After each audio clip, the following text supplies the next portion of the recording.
Frank Serratore, Air Force hockey coach. Thanks for joining us today. Thanks for taking the time, Frank, to answer some questions from the fans. Well, Jerm, it's great to be here, and I got lots of time. I got too much time on my hands, so the fans actually, if they want to email me, I have time to respond to them directly. If you want to have a little group Zoom, although I'm getting a little zoomed out, but no, it's great to be here, and I got my hunting shack goatee on, even though I'm in my 60s and I haven't been able to hunt since I was in my teenage years, because hunting season was always during hockey season, and now I don't want to hunt anymore. I'd rather go to the grocery store, but sometimes you can't go to the grocery store anymore. But here we are. We're going to do this. We're going to get through this. We're going to touch base. You're going to ask me a few questions, and hopefully this will lead to being able to do this down the road and have a little bit of fun with it, and reconnecting with our fan base, our fans, our alums, and all those great people out there in Falcon Nation. Yeah, most definitely. And of course, the first question they always have is, how is Frank Serratore? How are the Serratores doing during COVID-19? Obviously, the quarantine, everything that's going on. How are you and your family coping with what's going on? The tough part is just looking at what's gone on nationally, what this has done economically. There's definite winners and there's definite losers. And to be honest with you, we've been pretty insulated here in Colorado Springs. I don't even know anybody locally that has it. So this is this invisible enemy out there that's kind of brought the country to its knees. And then we've had this social unrest, and there's a lot of troubling things going on out there. But one of the things, how is Frank and how is Frank's family? I'll be very honest with you. I always am.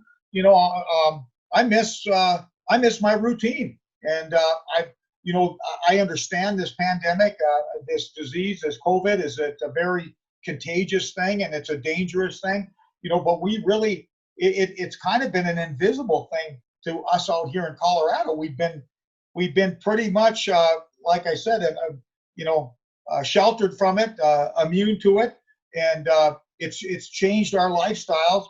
I'm very fortunate. My family and I, it hasn't had a great effect on us economically. It's had a little bit of an effect, but it hasn't had a great adverse effect economically. So I look at our family as being very fortunate, and being I wouldn't say we're one of the winners, but we certainly haven't been a loser.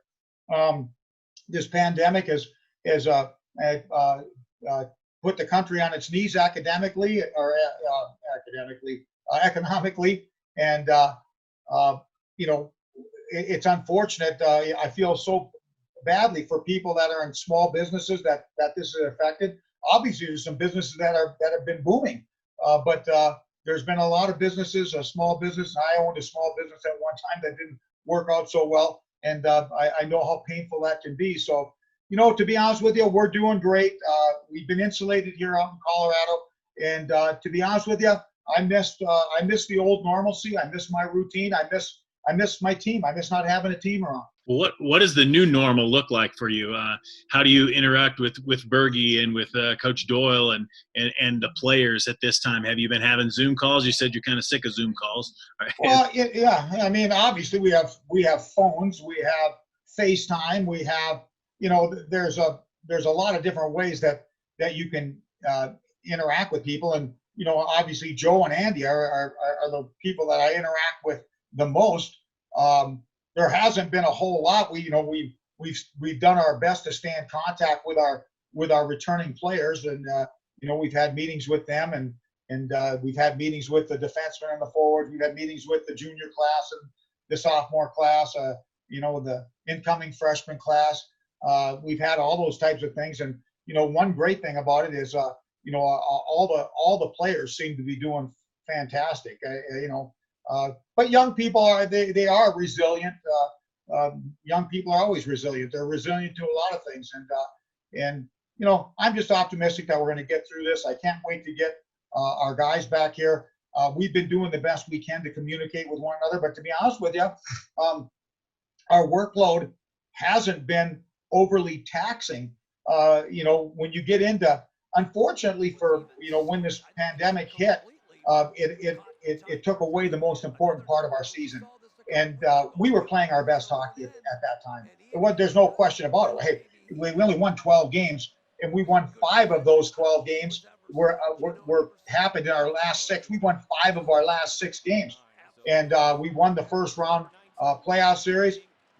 We were going into Rochester to play RIT. We had beaten RIT 7 of the last 8 times on their rink. So things were lined up. We were playing our best hockey of the year. We were going into a quarterfinal series in a building where we've had great success, and it was unfortunate that got taken away. But it did, and you have to move on. Okay, what happens next? Well, we lost the playoffs. We lost the NCAA tournament. Our coaches convention that we go to and have our meetings and all those types of things all got wiped out. We ended up having those meetings on Zoom. As you move forward, what else do you work hard on? What I work hard on in April and May is sports camps, is filling our sports camps. And we have had a very, very successful sports camp here during my tenure. We sell out basically all of our sports camp programs, and we feel really good about that. I think that's been a byproduct of the success of the program. But when they canceled the sports camps, I mean, that created a lot of idle time. Now, with that, we have a new facility here, and we've had an opportunity to do a lot of work on the new facility. Basically, what I mean by a facility, we have a new locker room, we have new coaches' offices, we have a couple of kitchens, a dining area where our players have pregame meals and all those types of things.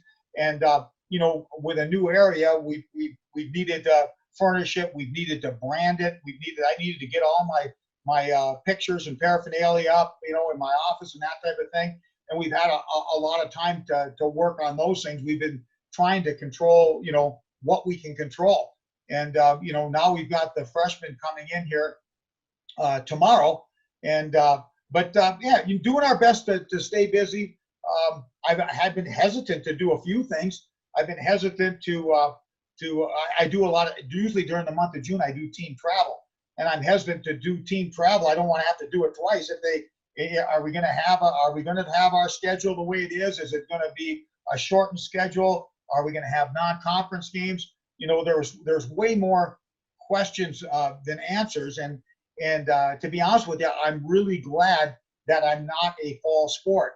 I don't know, football right now, volleyball, soccer, those sports. I mean, I know that women's soccer, has a game scheduled in just over a month from now.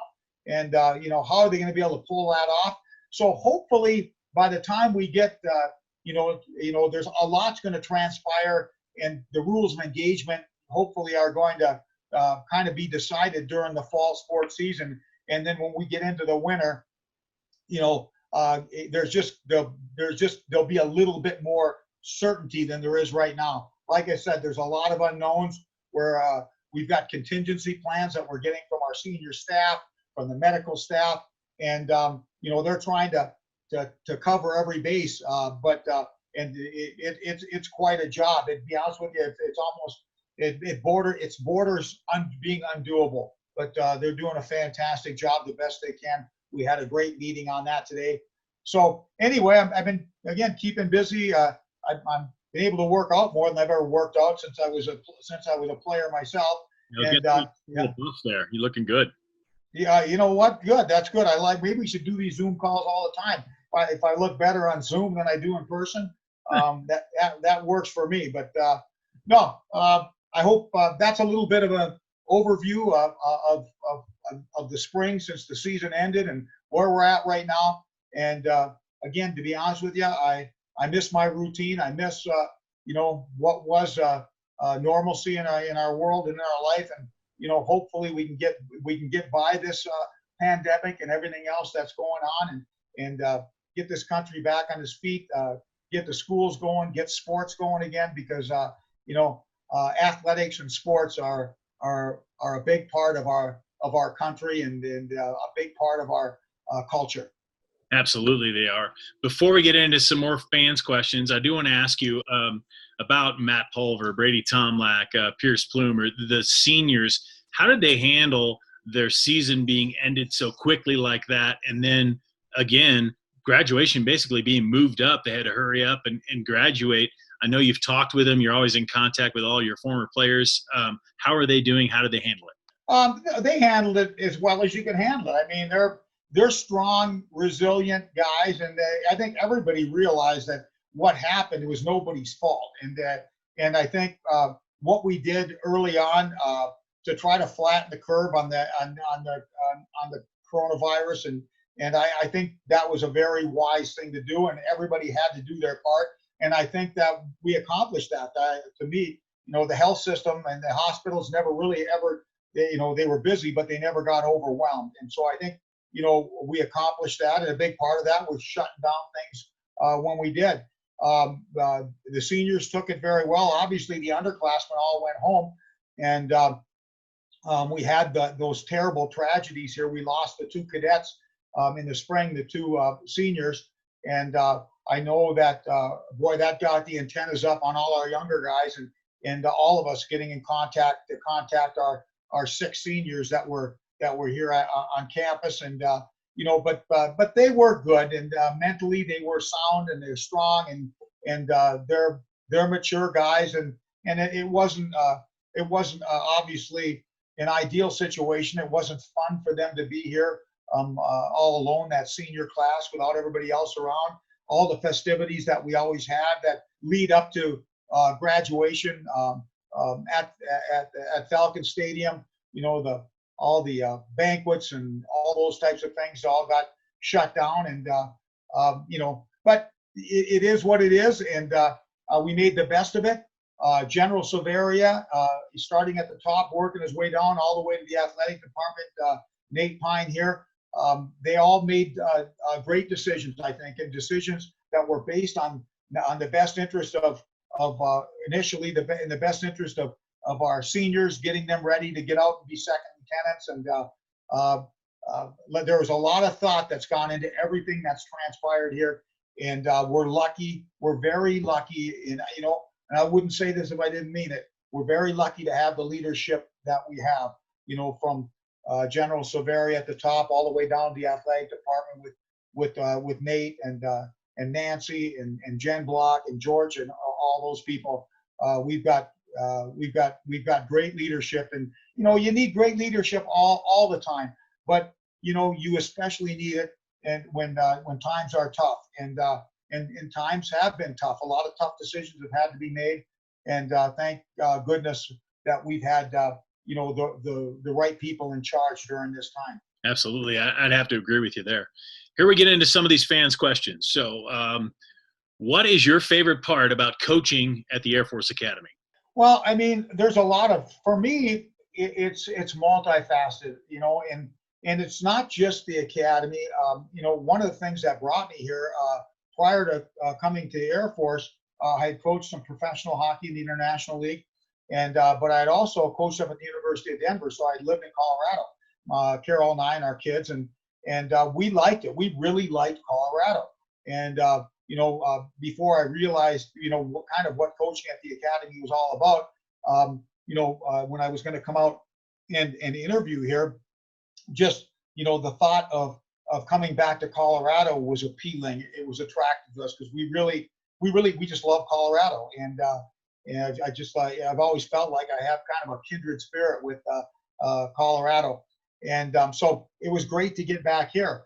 Well, and then, I started working at the academy, and I didn't really realize, what the environment was like, and how energetic and upbeat it was. I never was in the military. My father was in the Army, but he served, but I never did, and I didn't know what it was going to be like. You come here, and is there going to be a bunch of grim-faced kids goose stepping around? Like I had no idea, and I came here, and what impressed me so much on my visit when I came to interview was just how upbeat it was, how these kids, how bright-eyed they were, and how eager they were. They loved to compete, and just the positive energy. I remember walking around the athletic department, visiting all the facilities and seeing the cadets and how bright-eyed they were and how respectful they were.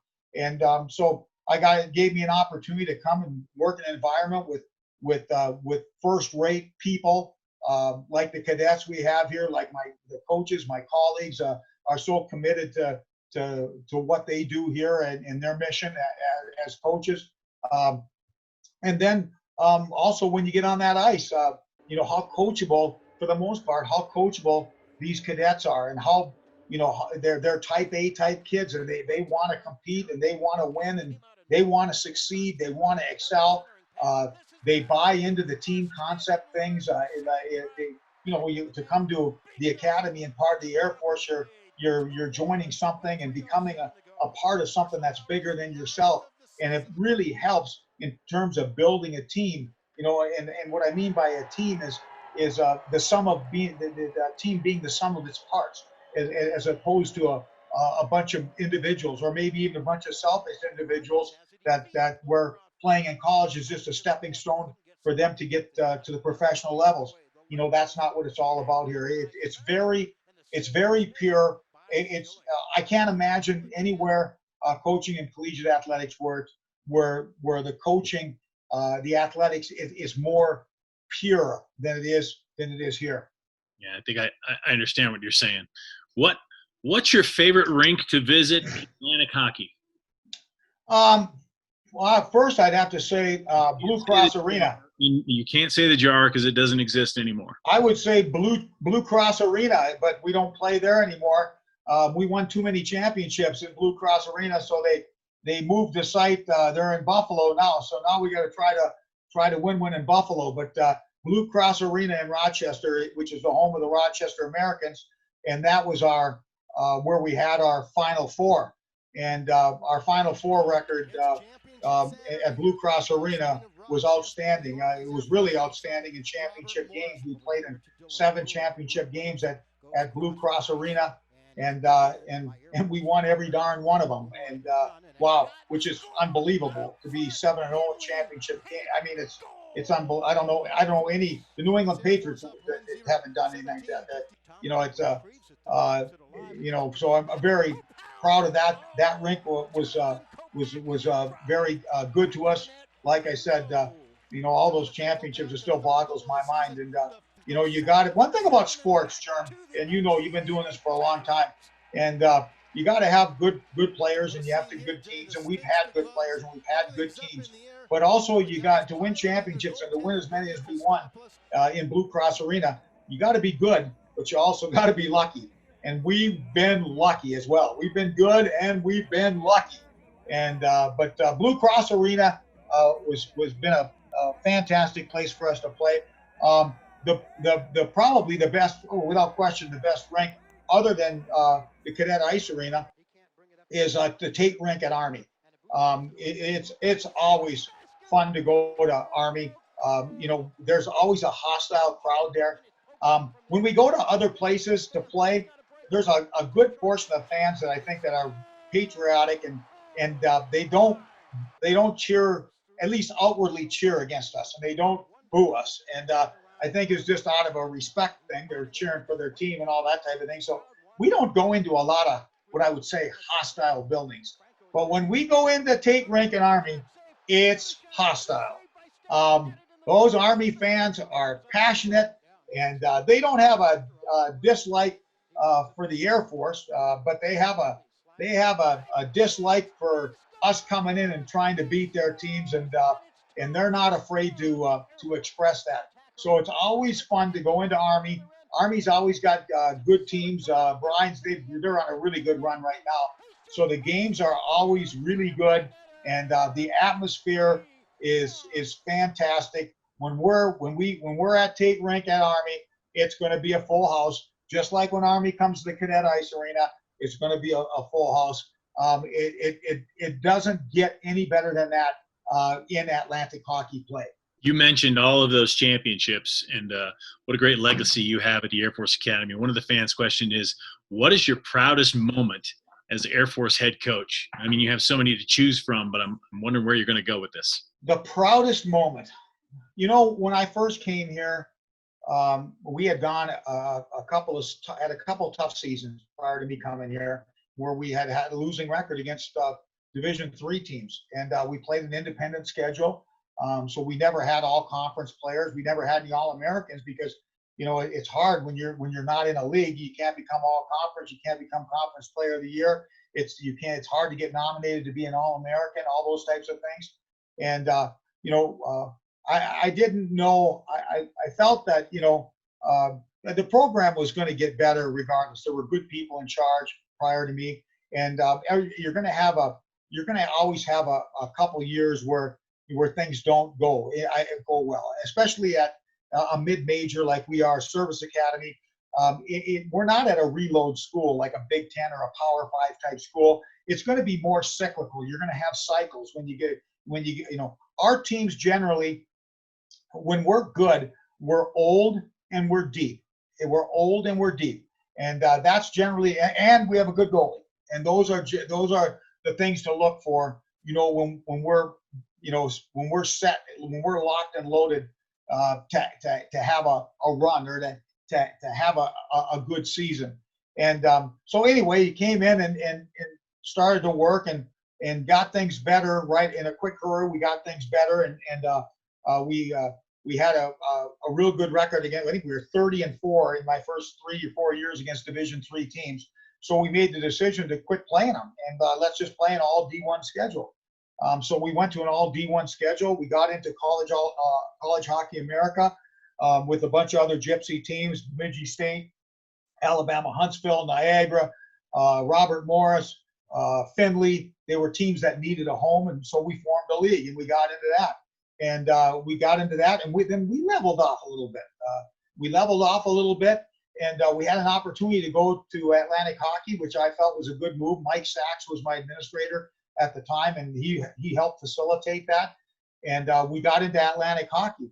And a big part of that was getting in and playing against more like schools. Sacred Heart, Holy Cross. Our sister school at Army was in Atlantic Hockey. To be able to be in the same league with Army was very attractive. So anyway, we go into Atlantic Hockey, and the very first year we make our way miraculously. We came from behind and pulled our goalie in the semifinals against Sacred Heart and scored a goal, and then scored in overtime and made it to the championship game. And who did we play? Lo and behold, in the first championship game for us in our first year in Atlantic Hockey, who do we play? The Army Black Knights.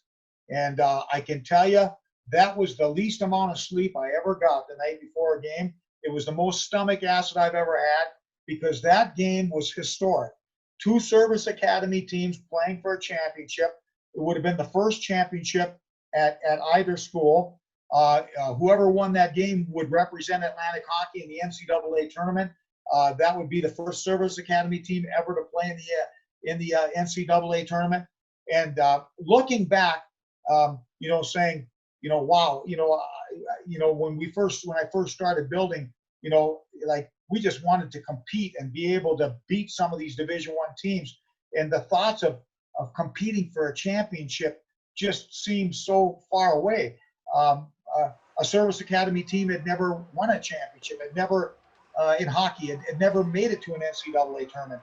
So anyway, we play Army in that first game, in that first championship game, and it's a tough game up to the third period. We opened it up in the third period. We won that game handily. When it all was all said and done, it was 5-1 or 6-1, and so I had a chance to savor it. But I remember on the bench when it was about 5 minutes left and we're up 5-1, 6-1. I knew it was over. I knew we had it, and honest to God, I broke down. I started crying on the bench. It was so emotional for me. I just like to think. I didn't know if we'd ever win a championship. But look at championships at the Air Force Academy, between football, the men's and women's basketball, with volleyball, and we've had some in men's soccer, we've had in lacrosse, but there hasn't been a lot of championships. It's hard to win championships. It's hard to win at the highest level. We compete at the highest level, at the D1 level. But without question, I think there's been a lot of very proud moments, but that was very special. Not just that we won our first championship, first NCAA tournament, first service academy team to play, but we won it, and we won it over our arch rival, which was pretty special. And that's why I didn't get much sleep the night before, Jerm. I can tell you that, with the stomach acid, knowing as much of a great accomplishment it was going to be to win that game. It was going to be the opposite way if you didn't win that game, and I didn't want to live with that. And thank goodness the hockey gods were on our side tonight and that night, and I didn't have to live with with losing a game like that. You should be glad that the Atlantic hockey was in its infancy, sort of, especially with television, and that no TV cameras caught you crying on the bench. So yeah, well, I wasn't bawling my eyes out, but I mean, I had tears. It was emotional. It was hey, you know what? Like, we all love what we do here, and you included, and we're very passionate about what we do, and all the work and the time and the effort, not just from me, but my staff, and the support from the academy, and the players, and to see that, to have that all come together, and then at that point in time we won one. I remember going, thank God, I'm going to be able to go to my grave knowing that we won a championship. We did win a championship at Air Force, and to think, that we win 8 more, up until this time. I mean, I thought there would, honest to God, I would have said there's a better chance of hitting the Powerball than winning 9 championships at Air Force, playing in 7 NCAA tournaments, winning 3 NCAA tournament games. The only thing that haunts me is we haven't gotten to that Frozen Four yet. And we've 3 times we've been on the doorstep and lost by 1 goal every darn time. And that's the one right now that I don't want to take that one to my grave. Right, exactly. Well, hopefully, you never know. You've got plenty more in you, I'm sure. Let's talk now maybe to a recruit, as a question here that says, what steps should you take to play at the academy? And I think that means, like, if I'm in high school right now and I'm playing maybe club level, or I'm in juniors, what steps should a young player take if they want to come play for you? Well, obviously you better be a good student. You better do the best you can in school. You better be a good citizen. You better keep your nose clean, and your character, it matters, academically, and then athletically. You want to play at the highest level, and if you love the game, you need to pursue it to the highest levels. A lot of the people out there may know this, some may not, but our freshmen that we bring in are generally 20 years old, and they do that because they play junior hockey. There's a specific level of club hockey that's played, and players are able to play that up until they turn 20 years old. And we bring in all of our players out of junior hockey, so they're all 20 years old when they come in. And so, do you love the game? Well, we'll find out. I mean, you're in high school. Everybody in high school thinks they love the game. When they get to juniors, they're playing against 20-year-old men out there, and you got to play a 60 to 80 game schedule. A lot of guys find out, well, I guess I didn't love it, I just liked it, and they move on. But the ones that do love it, they pursue it into junior hockey. They play 2 years. They've already got a good resume academically, and a good resume as citizens, and that's where we take our players out of. So, advice to players out there. Get involved, play at the highest level you can, work on your game, develop, but also keep your nose clean socially, and make sure your grades are good. Find a way to get to junior hockey, and if you're a good citizen and you're a good student and you go to junior hockey and you do well in junior hockey, you don't have to find us. We're going to find you. Good stuff. How about for coaches? Another question. What advice would you give younger coaches who aspire to someday coach at the collegiate level? Well, first of all, don't be afraid to start out at the bottom, because that's where it is. I mean, uh, very few things are given to you in life, unless you happen to be in a position where your family can help you out. Nobody's giving you nothing. You're going to have to go earn it.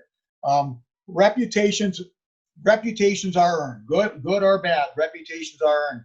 And if you go out and you take a job at the bottom of the food chain and you do a great job, somebody at the next level of the food chain is going to notice that, and they're going to offer you an opportunity to take that next step. And don't be afraid to start out at the bottom if this is what you really want to do.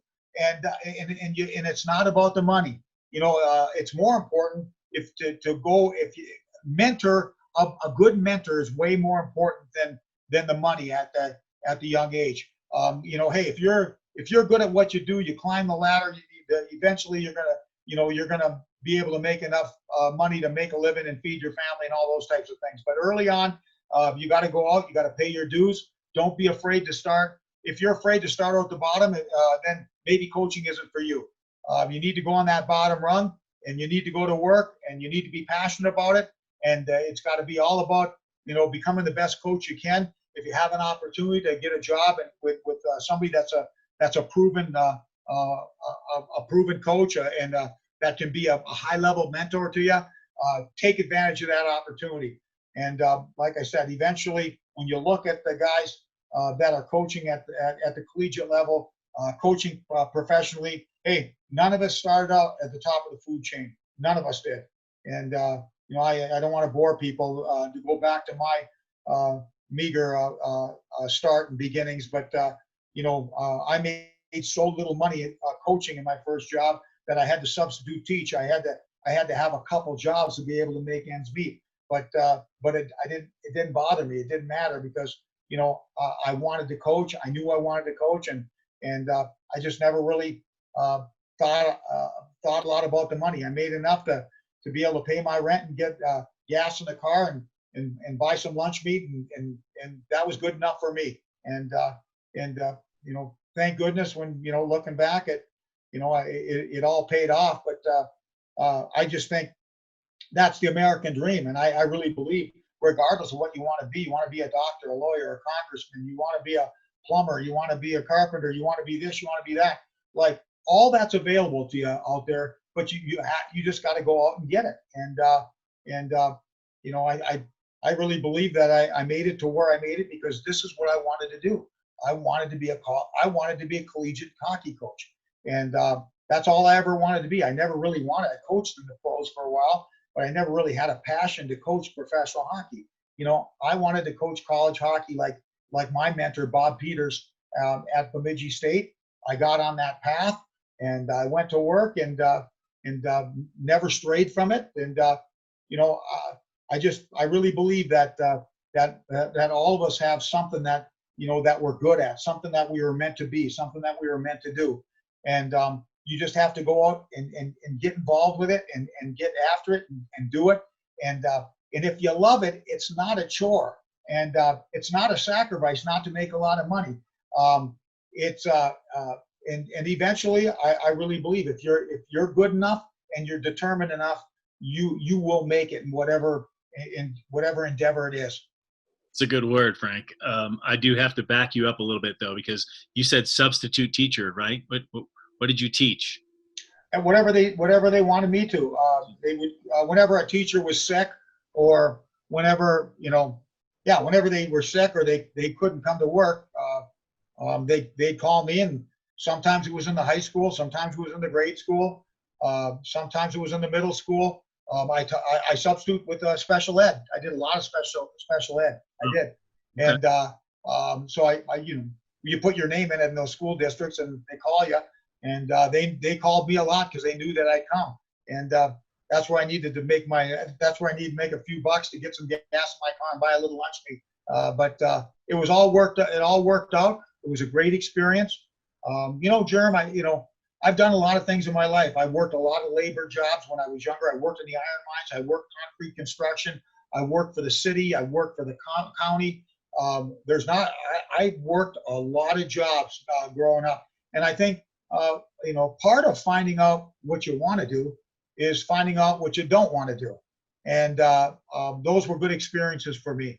I remember my sons growing up, and I pretty much made them, when they turned 18, I made them work a construction job for a contractor here in town. And my sons they've been fortunate. They haven't wanted for a whole lot, and but I wanted them, a couple of white collar kids that came from white collar family. I wanted them to know, what a working man does. He gets up in the morning, he goes and I wanted them to go and experience that, and I wanted them to have respect for what those people do. And to be honest with you, regardless of what you are, if you're in a white collar profession or a blue collar profession, if you love what you're doing, you're good at it.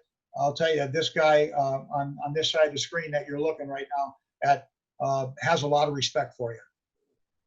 Good. That's good. I wanted to give you an opportunity to talk to the alumni. A lot of alumni are tuning into these coaches' questions. How can they help you? Obviously, you have a tight-knit family, kind of like the Bolt Brotherhood that football has with the hockey players that have graduated. But how can they actually help you, like on a daily basis or in any way? Well, our alums are fantastic, and they support us. And to be honest with you, it's important. One of the most important things for me, in the job that I'm in, is I want to, and the boys do too. But for me, I think you're a little older, you have a little bit different perspective. I want this program. I want to make those alums proud. I want them to be proud of us. Not just on the ice, but off the ice in every different way. And it matters to me. And a lot of our alums, I mean, they go back to, some of them go back to their late 60s and 70s. And these guys are my age. They're a little older. Some are a little younger, but they're my generation. And it's been fun for me to be able to get to know these guys, the solid citizens that they are, and some of the cool things that they're doing out there. Some of them in the Air Force, some of them are in the private sector. But it's been so much fun for me to get to know our alums, and it's so important for me that this program makes them proud. Now, you say, what can they do? Our alums are doing quite a bit right now, and I was talking earlier about our facility. We just rebuilt our facility, and we need to brand that facility right now. And the alumni have donated a lot of money, and which is going to enable us to, they didn't buy the Christmas tree, but they're decorating it. They're decorating it for us. And we also have they provide us with some funds where, every once in a while there's something that the academy won't sponsor, can't sponsor for whatever reason, and it's within the NCAA rules, and we'll utilize those alumni funds and those alumni dollars to be able to, to do some special things, for our athletes, either during a break or when we're on the road or something like that. Now we get into the kind of X's and O's, or at least talking about your team. One question, I'm not sure I understand it. How will last year's team compare to next year's? Maybe how will this year's upcoming team compare with last year? It's hard to say. Every year is different. One thing that we're getting back, last year we went into the season unproven in goal, and we're coming back. We're going to be proven in goal. We like the job Alex Schilling did in the net last year. He won the job partway through the season, and of course he's going to be back as a junior. Another part of our team that was very young last year, that will be one of our most experienced area, is going to be on defense. We're going to have 3 senior defensemen back that all played huge roles and a ton of minutes for us back on defense. Zach Mirages, Jake Levin, and Alex Maynard will all be back as senior defensemen.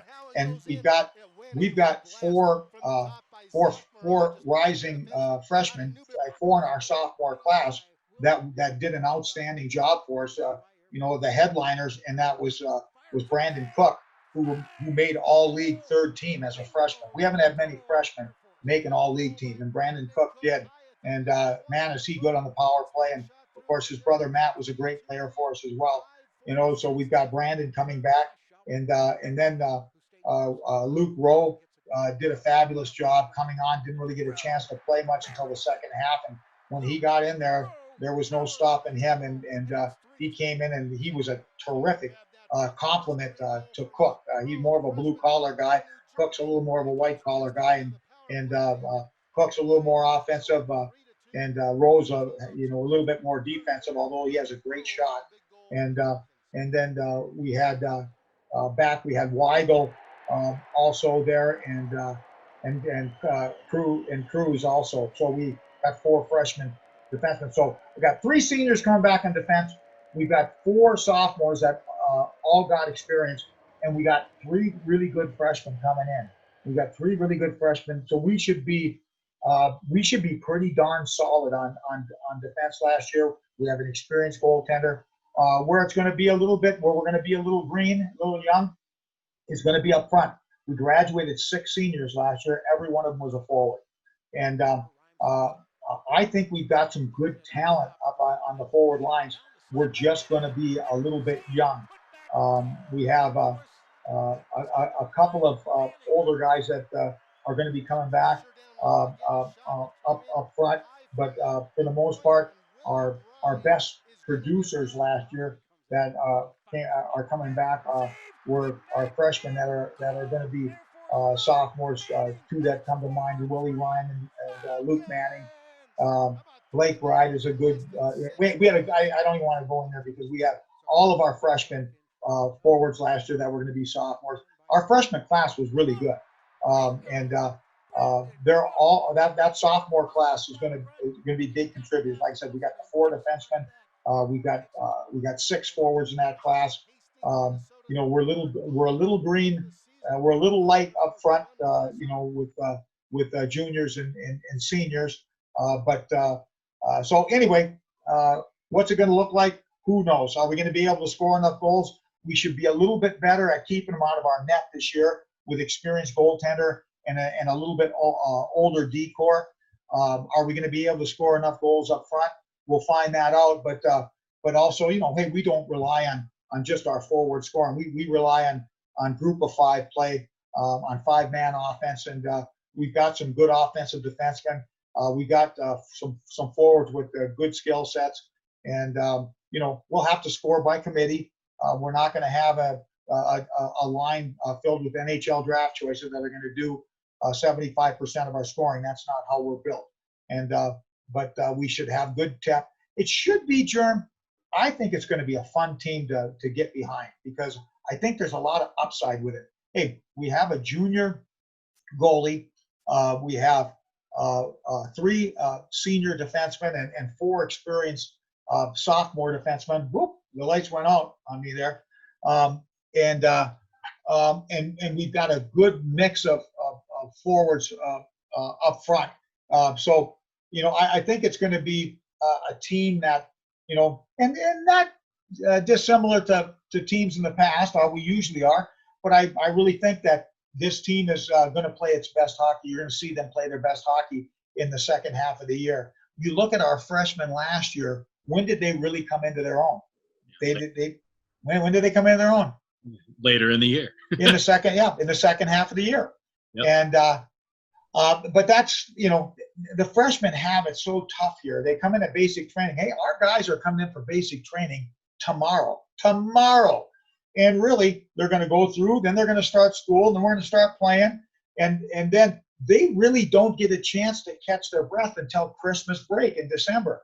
And they learn a little bit about the level of play, and they compete, and they train, and they get in the weight room with Coach Bodette.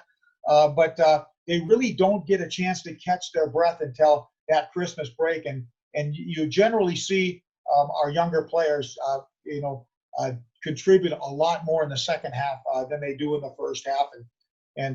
But also obviously starting out, we're starting out with some experience on defense. We got an experienced goaltender, and I think it's going to be a real fun team to track. And I think that it's going to be a typical Frank Serratore team where you're going to see us playing our best hockey in February and March. Which leads me to the next question, which is, what are your goals going into next year? And I'm not so sure. Correct me if I'm wrong. I've heard you for years talk. So it seems to me your goal every year is to be the team that nobody wants to play come tournament time, right? Yeah. And again, we do a lot of things to try to pace ourselves a little bit, because the academy, just the rigors of the academy, the amount of credit hours, what the kids have to do here academically, militarily, in addition to academically. If you don't watch their minutes down here in athletics, you can wear them down to nothing in a quick hurry. So we try to balance things as best so we can have the best chance of being good at playing our best hockey at the most important time in the season, which is February and March. So we're looking at we want to be that team that we want to be a difficult team to play against. We want to be playing our best hockey late in the year. We want to be that team that nobody wants to draw in the playoffs. In addition to that, our goals every year is to finish in the top 5 in the league, finish in the top 5 where we can get that first round bye. And we've been very fortunate to do that in the majority of the years that I've been here. And that takes a lot of wear and tear off you. It gives you a week off at playoff time, which is never a bad thing. A weekend off is never a bad thing for at least I can say a service academy team, but I'll say my service academy team for sure. It's never a week off is never a bad thing. So we want to again finish in the top 5 in the league, get a first round bye in the playoffs, and also we want to win that series against Army. That's something that the boys at Army and the boys at Air Force take a lot of pride in, and that's our little mini Commander-in-Chief's deal, and that's very important to both the service academies. And like I said, if we can get a first round bye, finish in the top 5, and win our series over Army, that's a good foundation for that's been a good formula for us, and we've taken that formula once the years that we've finished in the top 5 and been successful against Army. It's amazing how many times during those years we ended up in the NCAA tournament. True. The Army series usually, the way you played against Army always told how good your team was going to be. The last question that I have from the fans is kind of a jovial one, I guess. How is Frank bobblehead holding up? Do you got it with you? Bobble's bored. He's bored out of his mind. He's a little chapped at me right now because he wanted to get on the Zoom right now. But I go, I said, I kind of haven't been in front of the camera for a while. Bobble, I'm like, hey, I'm going solo. I'm taking this one all myself. And maybe the next time we do this, maybe he can have a little segment and get in and you can talk to him about how he's weathered COVID-19 and whatever questions you want to ask him. But no, he's been kind of quiet. He's been a little bit bored. He wants to get back in his routine as well. Hopefully, we can get all this stuff, all these issues socially and with COVID, and hopefully we can get all this stuff. Our country can get all this stuff in the rearview mirror, be better for it, and move on to greater, to bigger and better things. Absolutely, Frank. Thanks for taking the time. Is there anything else you wanted to add that maybe we didn't talk about in the last hour? I think I covered it all, brother. I usually do. You ask me one question and I answer like 10 of them. So yeah, we got in 10. That's pretty good for you. Okay. Yeah, hey, I'm a little out of practice. Yes, you are. Hey, Frank, thanks so much for taking the time, and stay safe, and hopefully we'll be seeing you at the rink very soon. Oh, no, my pleasure, and everybody out there that's tuning in. I miss you. We miss you. The boys miss you. Thank you so much for being there. Our fan support is fantastic, and we're so blessed with all we have here, and especially with the people that are on the other side of the computer screen here that are paying attention and care so much about what we do. Thanks, Frank. Take care. You bet.